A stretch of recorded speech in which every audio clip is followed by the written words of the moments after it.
ام المومنین حضرت عائشہ رضی اللہ تعالی عنہا سے روایت ہے، انہوں نے فرمایا رسول اللہ صلی اللہ علیہ وآلہ وسلم پر وحی کی ابتدا سچے خوابوں کی صورت میں ہوئی۔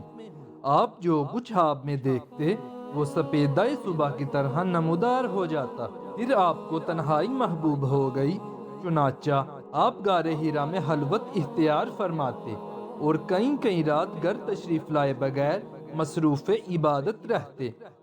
آپ کھانے پینے کا سامان گھر سے لے جا کر وہاں چند روز گزارتے، پھر حضرت خدیجہ رضی اللہ تعالی عنہا کے پاس واپس آتے، تقریباً اتنے ہی دنوں کے لیے پھر کھانا لے جاتے، یہاں تک کہ ایک روز جب کہ آپ غار حرا میں یکایک آپ کے پاس حق آ گیا اور ایک فرشتے نے آ کر آپ سے کہا، پرو، آپ نے فرمایا میں پڑھا ہوا نہیں۔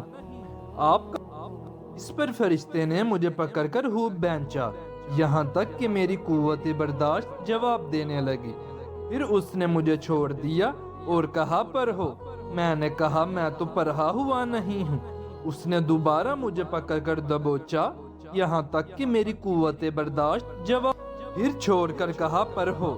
میں نے پھر سے کہا میں پڑھا ہوا نہیں ہوں۔ اس نے تیسری بار مجھے پکڑ کر بھینچا، پھر چھوڑ کر کہا پڑھو اپنے رب کے نام سے جس نے پیدا کیا، جس نے انسان کو خون کے لوتھڑے سے پیدا کیا، پڑھو اور تمہارا رب تو نہایت کریم ہے۔ چنانچہ آپ اپنی بیوی حضرت خدیجہ رضی اللہ تعالی عنہا کے پاس تشریف لائے اور فرمایا مجھے چادر اوڑھا دو، مجھے چادر اوڑھا دو۔ انہوں نے آپ کو چادر اوڑھا دی، یہاں تک کہ آپ سے خوف زدگی کی کیفیت دور ہو گئی۔ پھر آپ نے حضرت خدیجہ رضی اللہ تعالی عنہا کو واقعے کی اطلاع دیتے ہوئے فرمایا، مجھے اپنی جان کا ڈر ہے۔ حضرت خدیجہ رضی اللہ تعالی عنہا نے کہا، ہرگز نہیں، اللہ کی قسم، اللہ تعالیٰ آپ کو کبھی رنجیدہ نہیں کرے گا۔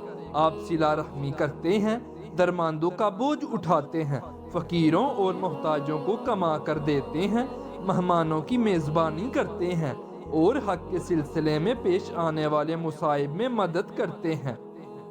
پھر حضرت خدیجہ رضی اللہ تعالی عنہا رسول اللہ صلی اللہ علیہ وآلہ وسلم کو ساتھ لے کر اپنے چچا زاد بھائی ورقہ بن نوفل بن اسد بن عبد العزیٰ کے پاس آئیں۔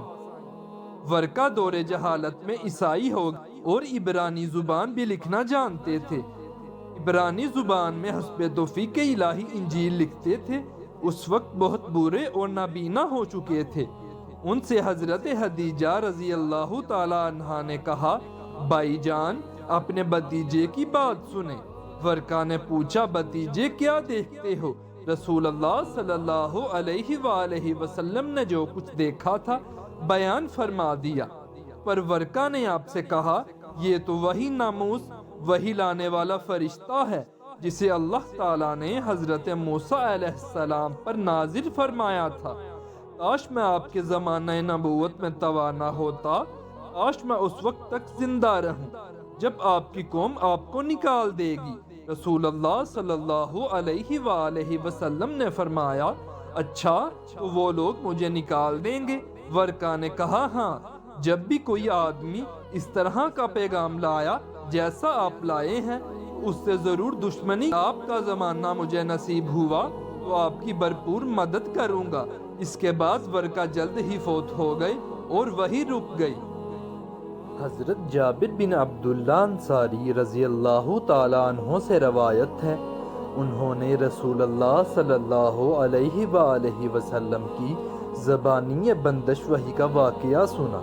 آپ نے بیان فرمایا، ایک بار میں کہیں جا رہا تھا کہ مجھے اچانک آسمان سے ایک آواز سنائی۔ میں نے نگاہ اٹھائی تو دیکھا کہ وہی فرشتہ جو میرے پاس غار حرا میں آیا تھا آسمان اور زمین کے درمیان ایک کرسی پر بیٹھا ہوا ہے۔ میں اسے دیکھ کر سخت دہشت زدہ ہو گیا۔ گھر لوٹ کر میں نے اہل خانہ سے کہا، مجھے چادر اوڑھا دو، مجھے چادر اوڑھا دو۔ انہوں نے مجھے چادر اوڑھا دی۔ اس وقت اللہ تعالیٰ نے وحی نازل کی، اے لحاف میں لپٹنے والے، اٹھو اور خبردار کرو، اپنے رب کی برائی کا اعلان کرو اور اپنے کپڑے پاک رکھو اور گندگی سے دور رہو۔